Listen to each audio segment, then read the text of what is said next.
I wanted to talk about professional courtesy and how it's gone in this market. Okay, so here's an example of professional courtesy gone in the market. I have a house, okay, that my buyer wants to see. Okay, it's Sunday. All right, they say no. They say no showings till Friday. Make a decision on Monday at noon. And then it'll go under contract. Okay, we lose out on a house that was offers were due on Sunday. So this is now Monday morning. So I text the agent. I say, do you have any offers? Because if you have offers, you're probably going to go through with those offers. Totally fine. Text the agent. Hey, man, I would like to show the house, but if you have some offers, I won't show the house. Never even got a text back. I can't know if you have offers. Okay. Unless you tell me specifically you have offers for the property. I can't. It's not like I can go into our MLS and know that you've got an offer that you're accepting on the house. I have no way of knowing this. All I can do is text, or all I can do is call, or all I can do is email. And as a professional, what you would do is you would email back, you would text back, you would call back.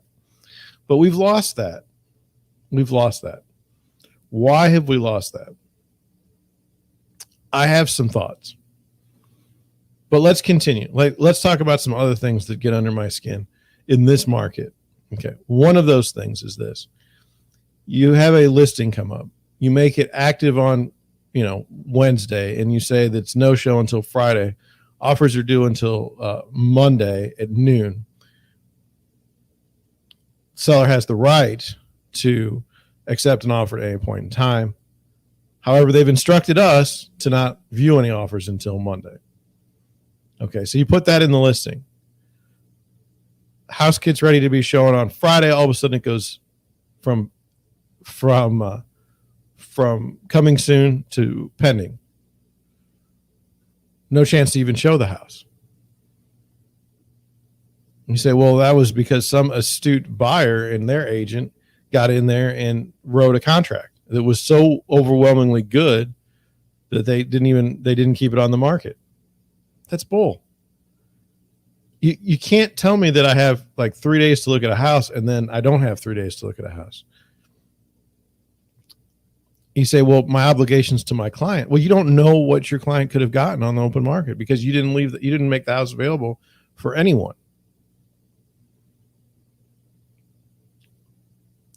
Now, here's the thing with me versus some other listing agents. One, I represent so many buyers that, I understand everything from a buyer's perspective. And one of those is like, look, many people work during the day. Many people don't have the opportunity to just because your house came on the market, they don't have the opportunity to jump. And you say, well, that's just too bad for them. Well, you know what? Here's the thing. It's not that they don't have the opportunity to jump for just your house.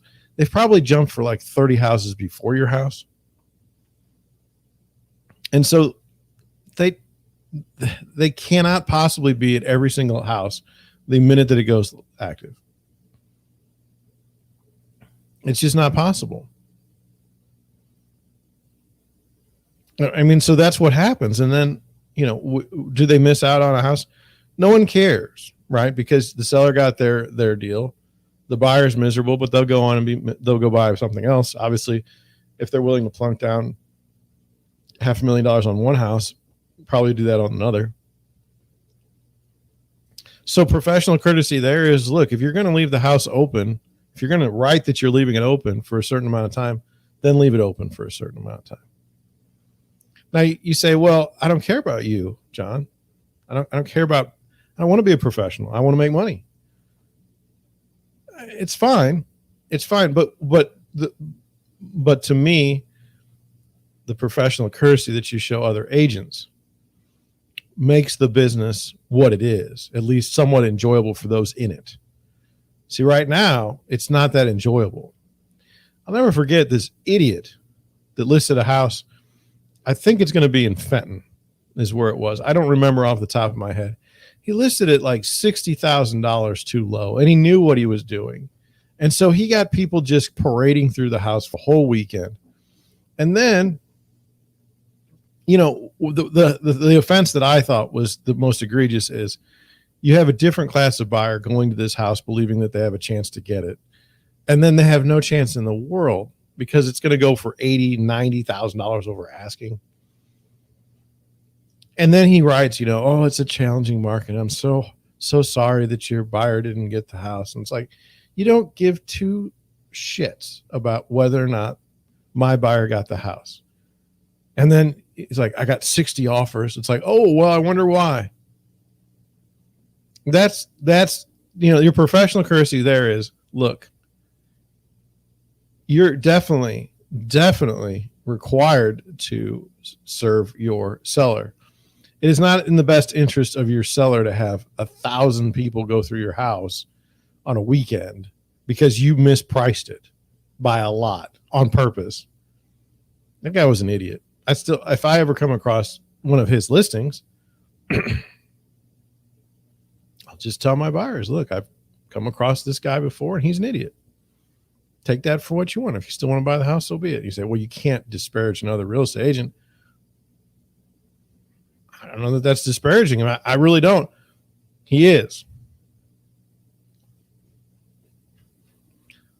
Professional courtesy.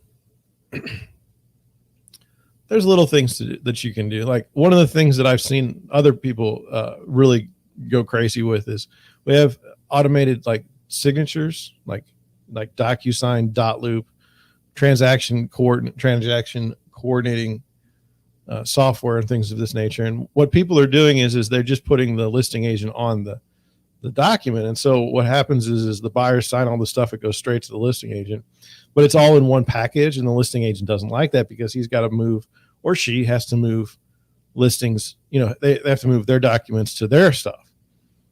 So professional courtesy says, look, if you're going to send over an offer, send over an offer outside of this system so that I don't have to download this weird software and all this other crap that I don't want. I just want to work through a contract. That's a professional courtesy thing. Some of the things I don't particularly enjoy on listings is some agents will say things like, you have to, first of all, they'll put in the disclosures, they'll put a note of how to write an offer, which is an insult, because if you don't know how to write an offer, then you probably shouldn't be in the business. Then that's not so bad. But then when they do their how to write an offer, they make it so that's how you write an offer for them. How do you make it easy for them? It's like, it's not all of a sudden now we're labeling things. That's garbage. That's garbage. Professional courtesy. If you have an alarm at your house and you're the listing agent, you should probably put down the alarm code and whether or not you think it's going to be on when the agent goes to the house. There's probably 1,000 different, I think even more different keypads. And I'm telling you, those keypads from 1977, before I was born, I don't understand them. Like, I don't know how to work them. When I'm first walking into a house, I'm just trying to find the screen, the nothing. Like we talked about this in a podcast, a year ago. In Michigan, a real estate agent and his client were put in handcuffs while he was showing the house because a neighbor called him a suspicious person because of the way they were looking at the house. They were essentially casing the house because they thought about buying it. Do you know how embarrassing it would be to be arrested at a showing? Because do you know how embarrassing it is if the alarm even goes off with that ear-piercing alarm? Ugh. So it'd be good to do that. Now, another thing on the professional courtesy is, look, if you don't have an offer, that's okay. That's okay. Okay. If you do have an offer and you haven't accepted it, that's okay too. If I'm showing a house and you have an offer on it and the deadline for the offer is like 1 p.m. and I'm showing the house at 10 a.m., there's still time for us to go back and write an offer. No problem. Right? But I mean, you have an obligation. If you've accepted a contract, it needs to go in the system as pending, like immediately. So I'm not wasting my time. And so you're not wasting your time either fielding calls. Up until that point, though, you're fine. Now, I've been dinged on professional courtesy. Let me tell you what happened so that you don't, I'm not above things. So here's what happened. At a house that was listed for sale, it went under contract. I put it in the system. I thought that the showing service that we used would automatically stop all the showings. It didn't. And so what happened was there was a showing still scheduled, and the agent was like,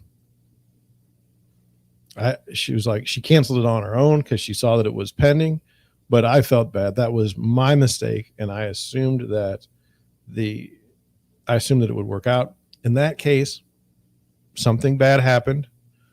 I called the agent and I apologized. That's who I am. Do they care? I don't know.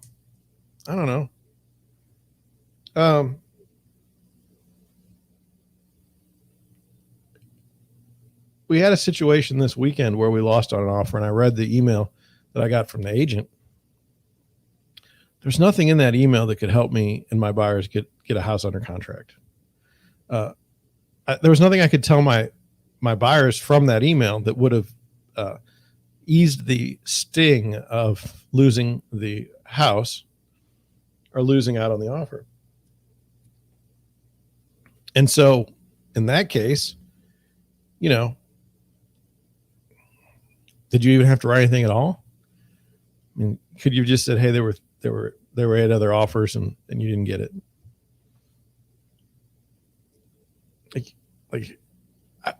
Believe it or not, when I started in the business years ago now, I would be mad if we didn't get the offer. Like, what do you mean? And back then, like, agents were annoying. Like, you'd have these women that would sit and have coffee at a local brokerage, and they were just so bad. Like, for instance, they'd hit me on finance contingency. They'd be like, well, someone else had a better offer because of the finance contingency. And it's like, I'm at 30-year fixed with a rate that's higher than what's currently.